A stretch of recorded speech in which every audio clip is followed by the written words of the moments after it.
My name is Luis Ramos. I'm a Spectrum employee for 20 years now. I'm currently the senior manager of the enterprise business readiness testing team, so right across the street in Arrowwood.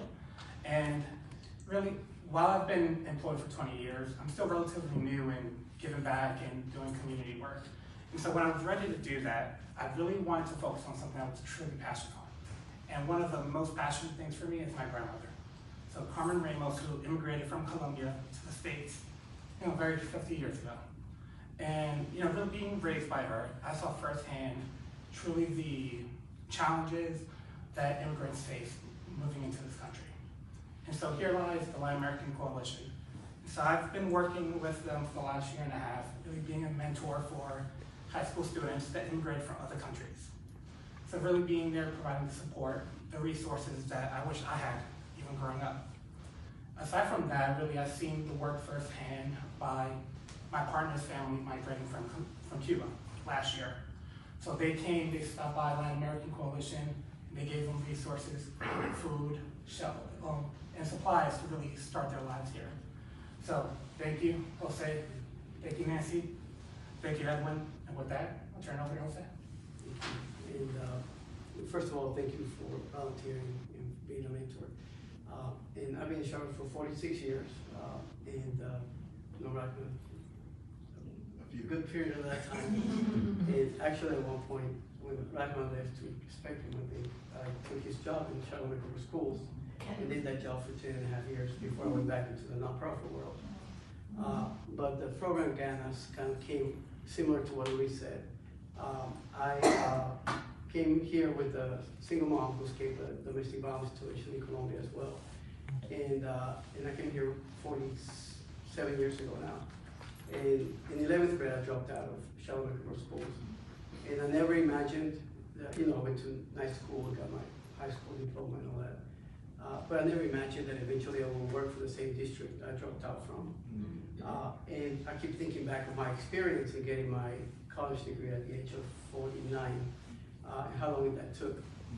And so I remember, when I dropped out of school, if someone had intervened, if someone had said something or had talked to me, if I had a resource, I wouldn't have dropped out of school, but no one stopped me. And so the impact of those of you that maybe have had a similar experience, the rest of your life you feel like you're always catching up and thinking, I'm not college material, and eventually going through life and realizing I am worth it. And then, so the Project Ganas came out of that, which is an inner will to succeed in Spanish. How do you motivate kids and help kids see that they might be in a particular place right now, but eventually, if they see someone like me or Luis or someone else, that they can envision their future. And so I just wanted to introduce Nancy because I'm so proud of the work that Nancy has done with this program, enhance the program to not only include the youth, but also include the parents. And I went to a graduation recently where the parents and the kids were getting their certificates. And just to see the parents alongside with the kids getting a picture with their certificates and the pride that they had was amazing. Because sometimes the parents themselves forget or think that the kids have limitations and forget that the kids can reach much higher than they can. We all want the same thing, but sometimes we need to be reminded of that. So I just wanted to thank Nancy for the work that she does and give her a quick opportunity to talk about Ganas. Yeah, well, as both Jose and Luis, from lived experiences as a multilingual learner, not in Charlotte River Schools, but here in North Carolina, I identify a lot with the students as well. And when Ganas was introduced, Ganas is, in Spanish, as we say it as like, échale ganas, give it your all, give it your will.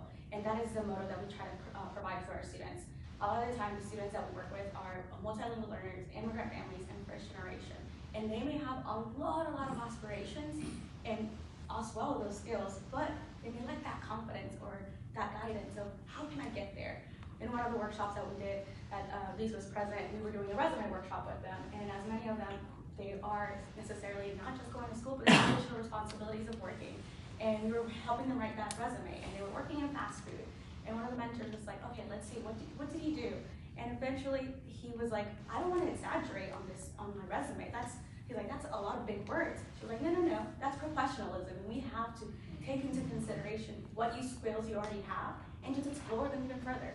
And I've seen that firsthand with last semester with his student, with Chris. He made a connection directly with them. He already had those leadership skills, but what he needed was that confidence to be able to understand that, yeah, I have that, I can speak up, I can do that. And we've seen that growth with him this semester of our last past workshop, main one. Oh, I already knew that. Let me share that my experience with everyone else. And this semester, Luis has taken up not just Chris and continuing mentoring him, but as well as a group of students who are interested in entrepreneurship and business, but I have these big goals and aspirations. How do I get there? And we're working with them of not just dreaming big, but let's start materializing this through our vision boards. And during those vision boards, parents may know that the student may want to be a doctor, may want to be something, but then it's hard to visualize what that dream actually looks like. Being from immigrant families, we have these bigger goals of coming to the United States and give it all to our future generations. But how do I guide them in that step by step? And so during this vision board process, you're able to visualize, how does that look like? What does that life look like for you? And then sharing that not just with their mentors, but with their parents. And that graduation, you're able to witness the work, the passion that everyone has. And what we always try to create within the organization and the programming is community.